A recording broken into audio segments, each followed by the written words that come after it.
'Cause like a winter tonight, I thought I would always have light. The quick flash that you gave to me, so dark I could barely see. Looking from wherever you are around the world, welcome and thank you for joining us. Today we're going to be exploring the world of hostage negotiation. Well, kind of. You're going to find out more about hostage negotiation and how it translates into strategic business advice. That's right. With us today is former FBI agent Chris Voss. He is the CEO of the Black Swan Group, a strategic business advisory firm that focuses on coaching rising stars in high-stakes business negotiation. He founded the group in 2008. He was with the FBI for 24 years. He's currently an adjunct professor at the USC Marshall School of Business. He was the adjunct professor at the Georgetown University's McDonough School of Business, where he taught business negotiation in the MBA program. So let's welcome Mr. Voss to the circle. Welcome to the circle. Thanks, Carlos. Happy to be here. Thank you This very is much. great. And actually, I forgot to mention, too, you have a book coming out next year, Killer Deals. Killer deals. Yeah, we're taking the ideas that we've been using for hostage negotiation and make better business deals, and we're putting them together in a book. Well, I can't wait to hear about that. But before we get to that, I want to learn a little bit about hostage negotiation in the FBI and what you did. What did you do in the FBI? All right, well, I started out working terrorism for the FBI, and then I was originally on a SWAT team, and just found my career gravitating more towards talking to people more, soft power, if you will, and ended up on the hostage negotiation team. Interestingly enough, as exciting as SWAT was, the SWAT guys actually very rarely get to do their thing. You know, they surround and call out, and the hostage negotiators talk people out. So I talked a lot more hostage releases than any of our SWAT guys ever got into shootouts. So it's a good thing. The soft power was exercised on a regular basis, and it ended up being the entirety of what I did. My last 7 years of my career, I did nothing else other than hostage negotiation. Wow. So there's a lot of lives saved, too. I think so, yeah. I like to think so. Yeah, that's a great thing. Now, is it as tense for you? I mean, do you see that when you're going in there and you're being told to negotiate something? I mean, is it pretty tenseful for you? Well, early on, you learn the process, and then you learn as a negotiator to trust the process. And the process has actually a very successful outcome. Now, I had some time before I became a negotiator. I had actually spent about a year and a half on a suicide hotline. And for listening skills, whether it's hostage negotiation or business negotiation, there's no better training than a suicide hotline. Really? Listening is actually listed in a lot of negotiation textbooks as an advanced skill, and you'd be amazed at what you can learn to listen for between the lines from time spent on a suicide hotline. That's fascinating. I never even thought about that. Very interesting. Now, when you do your negotiating, you're out there, your first time obviously is going to be kind of different. But towards the end, can you give us an idea of what some of the things that you were looking for in regards to negotiating? Some of the things that kind of told you, one of the questions that popped up in my head, whether this person is able to be talked out of that situation, or is this person just so far gone, doing delusional, whatever it may be, that you can't? Well, the one thing that I learned in negotiations was they always say watch your assumptions, but make sure that your assumptions are hypothesis. Because there have been plenty of situations where you looked at the external nature of everything that was going on, and you have a guy that has absolutely no reason to live, in your view, and we talked that person out. That happened a number of different times. There was a hostage negotiation in Louisiana in, I think it was in the early 90s, and an on-duty deputy sheriff in uniform, in his marked patrol car, pulled a woman over and raped her, and left his business card. Then after he did that, he went to the bank where his wife, his estranged wife, she'd left the house. They weren't divorced yet, where she worked. He went inside, he took over the bank. Again, this is while he's in uniform and on duty, and his marked police car is outside. He takes over the bank, he goes inside, he shoots and kills one person, and he begins to sexually assault some of the other women inside. Now, you and I, as regular human beings, would say that you'll never talk that guy out. He's got nothing to live for. They talked him out. Talked him out of it. They talked him out. So Wow. in any given communication, the phrase that I learned in hostage negotiation that we apply in business negotiations is there's always leverage. There's always leverage. The only time that you don't have leverage is when the other person is not communicating with you in any way, shape, or form. And that includes communication by actions. So unless they're trying to disappear completely, if they're doing anything you could see, if they're saying anything you could hear, those are a form of communication, and you have leverage if they're communicating. Absolutely fascinating. I know we're going to get to that business strategies and how you use those techniques that you learn. That's absolutely amazing. When we did, there's one thing I noticed on your bio that you said fair. Fair is a dirty word. I have to ask, why is fair a dirty word? Fair is the F word. It comes up in nearly every negotiation, and that's the way that I teach it in the different business schools that I teach at, that fair is the F word. Because what people will most often do is when they're in the midst of a negotiation, they'll look at the other side and they'll say, look, I just want what's fair. That happens all the time. But what that's done is it's immediately triggered everybody's emotions, because if I say to you, I just want what's fair, I've just accused you of being unfair. And it's going to punch your buttons. Or if I say, I've made you a fair offer. Now, some people do that inadvertently when they genuinely feel that way. And there are negotiation techniques that are done legitimately by people, but they're also done by the sharks that are going to cut our throats. Now, I'm not saying in any way, shape, or form that the negotiators on behalf of the NFL in the last NFL's lockout were sharks, or that they were unfair in any way. I will tell you, as I was watching that unfold, when the representatives for the owners were refusing to open their books to the Players Association, the negotiators on behalf of the owners held a press conference and said, we've made a fair offer.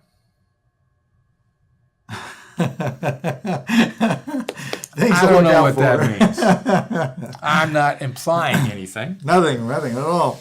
But, sort of in former President Lyndon B. Johnson, there was a few things that he used to always say, and that's one. He'd say, when somebody says something like that to me, the first thing I do is cover my wallet. So let's go ahead and explore this a little deeper, then we'll get into the business part. And then towards the end of the interview, we're going to find out what Mr. Voss's opinion is on the France negotiations with those terrorists, as well as the ones maybe in Australia. We'll find out if the world tackles negotiations differently and what they did. But before we get to that, you were mentioning earlier before the show cross-cultural differences. So I'm assuming there's got to be a lot of differences there in negotiating. Well, there are a lot of differences cross-culturally, which is why the set of hostage negotiation techniques that we used, hostage negotiation teams around the world, literally around the world, and there's an informal association where all the hostage negotiators from around the world get together once a year and trade best practices. Very fascinating. And they use these because these are human nature-based skills, and these same skills apply in business negotiations around the world. And what makes it cross-cultural is it's actually subcultural, because before I was an American, before I grew up in Iowa, before I was an Iowan, before I was a Caucasian, Irish, German guy from Iowa, before all of those things, I was a human being. And while we have, 158, 148 countries on the planet, probably 5, 6 distinct cultures in that for each continent, let's say it's a distinct culture. Of all those things, there's one diagnostics and statistical manual of mental disorders for everybody. One. Because we're all human beings. There isn't a separate DSM for Latins. There isn't a separate DSM for Asians. There isn't a separate DSM for Chinese. There isn't a separate DSM for Caucasians, for Africans. It's one book. And so these negotiation principles apply on this level, which is what makes them cross-cultural. Very fascinating. Very fascinating stuff. So the question remains. Here's the question then. How did you transition this kind of skill that you have, which obviously is really amazing, how did you transfer that into business strategies? Well, what ended up happening is, and hostage negotiation is not really that old. As a profession, it really got its start in about 1972 as a result of the Munich Olympic hostage taking, where the Israeli athletes were killed. Wow. That lit the spark that started a number of different places to decide they needed hostage negotiation. The first organization credited with having the first hostage negotiation team is NYPD, New York City Police Department. Now, there were other people at different places in the United States that had the idea at the same time. NYPD is credited with having the first team. So as that evolved, flash forward to the point in time in 2003 when I became the FBI's lead international kidnapping negotiator, where I made the transition was I worked the kidnapping where the outcome was not what we expected. We thought that we had engineered an agreement for the kidnappers to let the hostages go, and they didn't do it. Ultimately, 2 out of the 3 remaining hostages were killed in a botched rescue attempt. These people were killed by friendly fire, not killed by the terrorists. But when it was all said and done, we did a review of everything that we did. I did a review of everything that we did. I knew that I'd done everything that we knew how to do, and it wasn't enough. And so it was at that point in time I said, we have to go outside and we have to find other ideas and we have to bring them back into hostage negotiation. We have to get informed. So what I did was I negotiated my way into Harvard Law School's negotiating class. I talked my way in there. When I went through, I was the only non-student to go through. Everyone else was a student either in Harvard Law School or at a nearby university. And I'm the only FBI agent to have ever talked his way into the Harvard Law School negotiation course. And it was while I was at that course that towards the end of the course, I realized that we were doing the same things, just different context. I became very good friends with a number of people on the staff. Is that Fisher and Urey? Well, they started it all. And really getting TS author Roger Fisher was really the cornerstone that everything from Harvard was built from. And he was still around when I went through, and I had the pleasure to meet Roger Fisher. Great. Fascinating guy. I mean, just like one of those people that you meet that is just a mountain of information. And everything he says you want to write down because he was so brilliant. And I was lucky enough to meet him a few years before he died. So I ended up there and started to collaborate with the people that were there. And then 2 years later, they asked me to come back and teach and be on the teaching staff after I'd retired from the FBI. Fabulous. And at that point in time, to me, it was interesting, much more interesting, to take hostage negotiation into business negotiation since I'd been doing it successfully at Harvard Law School. And so that was just the direction that I wanted to take the rest of my life. So how do you, okay, I see the situation. You got obviously it's a lot more intense, I'm assuming, in an FBI hostage situation compared to maybe a boardroom or a business negotiation, or am I wrong on that? Well, it's an interesting point, and a client from a company that we're talking to recently said, well, you learn negotiation where it was life and death, and what we're doing is life and career death. Ah, interesting. So people can become very wrapped up in the circumstances to start with increased emotions. And then the good thing now, and makes it easier for me to teach in the business school, is emotional intelligence is a hot topic these days. And people are beginning to be willing to recognize that even in business, we're still human beings and we have emotions. And if that's true, then hostage negotiation skills have direct applicability because it's about negotiating only in the emotional arena. And there's an argument to be made that every single decision we make is based on what we value. And what we value is based on what we care about, which then makes decision-making an emotional process. Some people would rather say passionate. If I were to say to you, you're very emotional about your job, that would be an insult. If I were to say to you, you're very passionate about your job, it'd be a compliment. What's the difference between passions and emotions? That's a good point. It's a good point. We're going to be right back after this to get more information from Mr. Voss. So hang tight.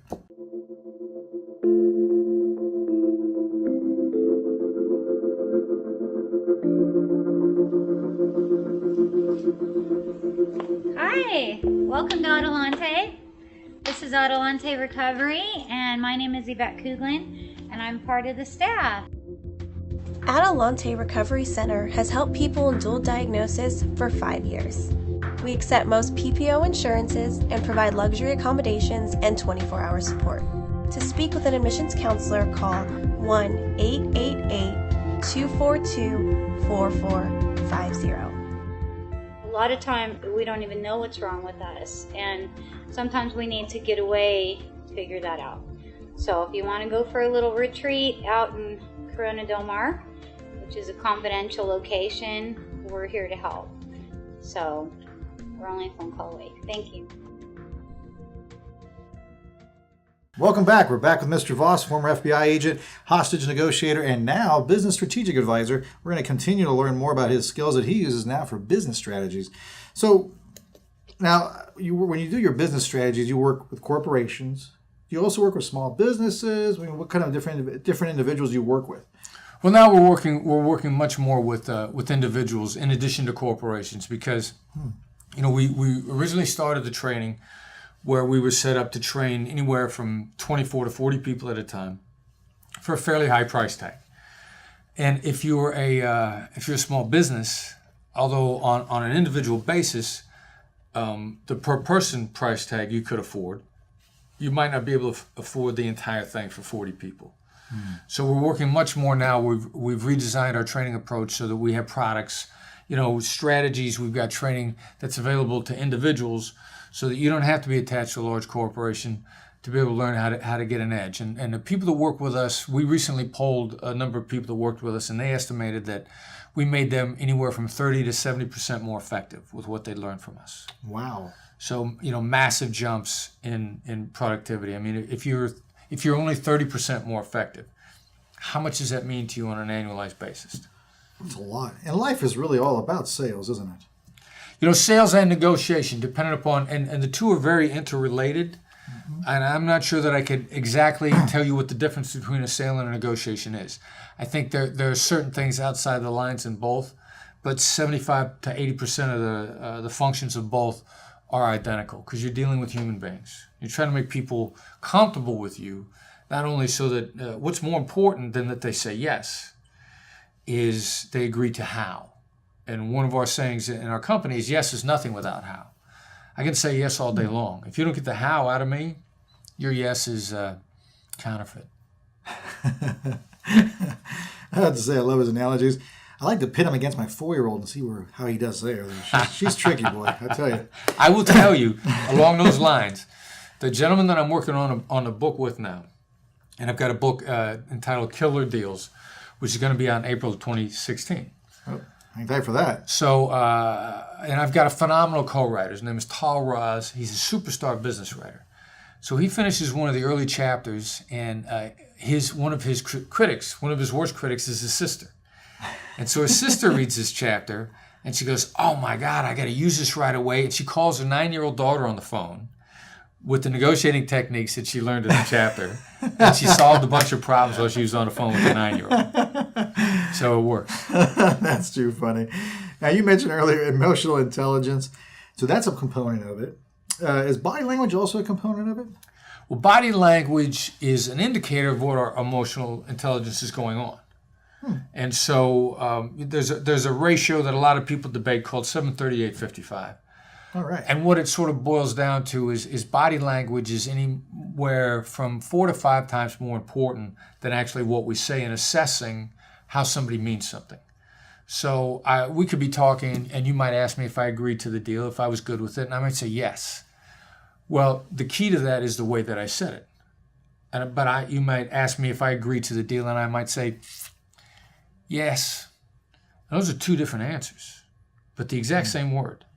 And so your job as a negotiator, and especially as a hostage negotiator, then if somebody said something like that to me on the phone, which now I'll do in a business conversation, I would say, "Well, I heard you say yes, but it seems like there's something that's bothering you." And that way you don't feel cornered, and you have the complete option as to whether or not to answer. And people are more likely to answer when they have the option to answer, as opposed to being pushed into an answer if I ask you a question. If I were to say, "Okay, you said yes, what about that bothers you?" Well, you might get defensive by that question. I could see that, yeah. But if I say, "I heard you say yes, but it seems like there's something that bothers you," then you're probably going to sit there for a second. You will appreciate the fact that I noticed something bothered you. And as a result of that appreciation, you're more likely to talk to me. He's good. He's good. Now, you mentioned something there on the phone. So Right. Is there a difference between a phone or an in-person negotiation?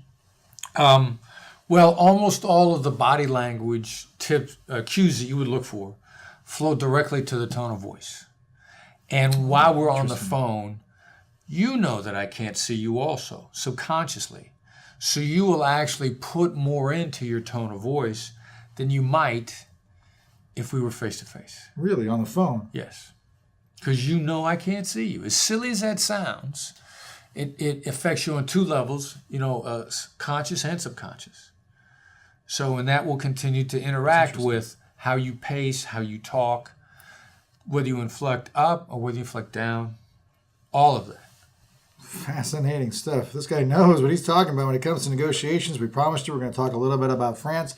But once again, Chris Voss, CEO of Black Swan Group. Definitely want to go look at it. If you need any help with sales, your company, friends who have companies, this is where you want to contact. But before we get to that, let's find out a little bit about what Mr. Voss thinks, what's happening over there, what happened over there in France. Do you have any insight in regards to the negotiation there? Because it seemed like it kind of unfolded rather rapidly in the last 24 hours. I'm kind of naive in this world, so I'm not sure if that's normal or not. But what's your take on that? Well, first of all, the time frame that it occurred in was relatively predictable.